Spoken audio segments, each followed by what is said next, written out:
A TB vaccine trial just reached full enrollment earlier than planned. Could this finally mean real progress after 100 years of waiting for an effective TB vaccine? Today is May 25th, 2025. Let's start at the top. The M72AS01E tuberculosis vaccine trial has now fully enrolled 20,000 participants across 54 sites in South Africa, Kenya, Malawi, Zambia, and Indonesia. Why is this such a significant moment? Tuberculosis still claims around 1.25 million lives a year, and just 2 years ago, 10.8 million people fell ill with it. The old BCG vaccine only offers partial protection for infants and young children. It doesn't help much with adolescents and adults, who are actually spreading most of the disease. So, despite a century of effort, we haven't had a new, broadly effective TB vaccine until now. That's the landscape we're starting from. Why has it taken so long to develop a new TB vaccine? What's been the real obstacle here? It's mainly the nature of Mycobacterium tuberculosis itself. The bacterium has adapted to hide from our immune system, so it's really difficult to trigger long-lasting protection with a vaccine. Most candidates haven't managed to create immunity that's strong or durable enough to make a difference. And what about this M72AS01E vaccine? What sets it apart? This vaccine targets specific antigens on the TB bacterium, giving the immune system a clearer signal to recognize and attack.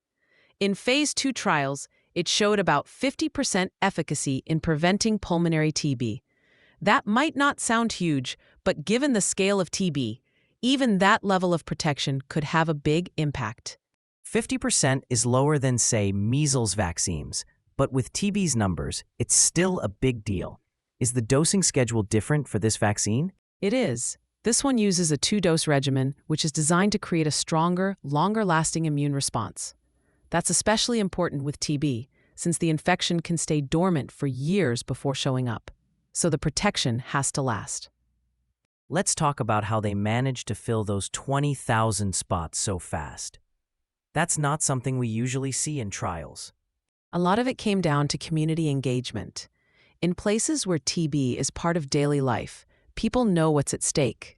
Many have direct experience with the disease. So when a real opportunity comes along, there's motivation to take part. Local researchers and community leaders worked hard to build trust and keep things transparent. So it wasn't just about the science. People were responding to the chance for real change in their lives. Did they focus on particular locations for recruitment? Yes, they used epidemiological data to select TB hotspots, the areas with the highest disease burden. So they were working right where people understood the urgency and the need. But there's also a financial side. Funding for TB research isn't exactly stable at the moment, is it? No, it's under threat.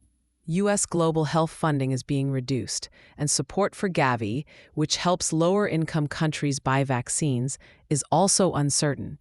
That creates real barriers to getting new vaccines into the places that need them most. How are organizations responding? Is there a backup plan to fill these funding gaps? The WHO set up a TB Vaccine Accelerator Council in 2023 to coordinate funding and access. The idea is to bring together donors, governments, and partners to keep the research moving and make sure new vaccines reach the people who need them. The WHO's Director General has also called for renewed commitment to the global TB targets. There's also the antibiotic resistance issue. Can a TB vaccine help with that? If you can prevent TB cases, you cut down on the need for antibiotics. The WHO estimates that wider vaccine access could save up to 1.9 billion antibiotic doses each year. That's a significant step in slowing drug-resistant TB and other bacteria. When do we expect results from this trial? And what happens next if the vaccine shows it works? The trial is expected to take 3 to 5 years to complete. It depends on how many TB cases develop among participants. If it's successful, the next steps are regulatory review, scaling up manufacturing, and planning for fair distribution, especially in the hardest-hit regions. If things go well, Does this put us on track for the WHO Ends TB strategy? 95% fewer deaths and 90% fewer cases by 2035. It's a major step forward, but we'll need more than one vaccine and ongoing investment to reach those targets. There are other candidates in the pipeline, like MTBVAC, at earlier stages, so the field is moving.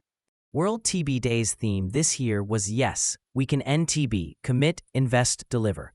In many ways, this trial seems to reflect that message. But do you think we can maintain this level of momentum? That's the real challenge, keeping up the urgency and investment, and making sure breakthroughs translate into access where they're needed most. Today, we covered the science behind the new TB vaccine, the community effort that fueled rapid recruitment, the funding questions, and what this could mean worldwide. Is this finally the turning point in the fight against TB? We'll be watching closely. Thanks for listening. This episode was produced by mynews.studio. Try it now for free.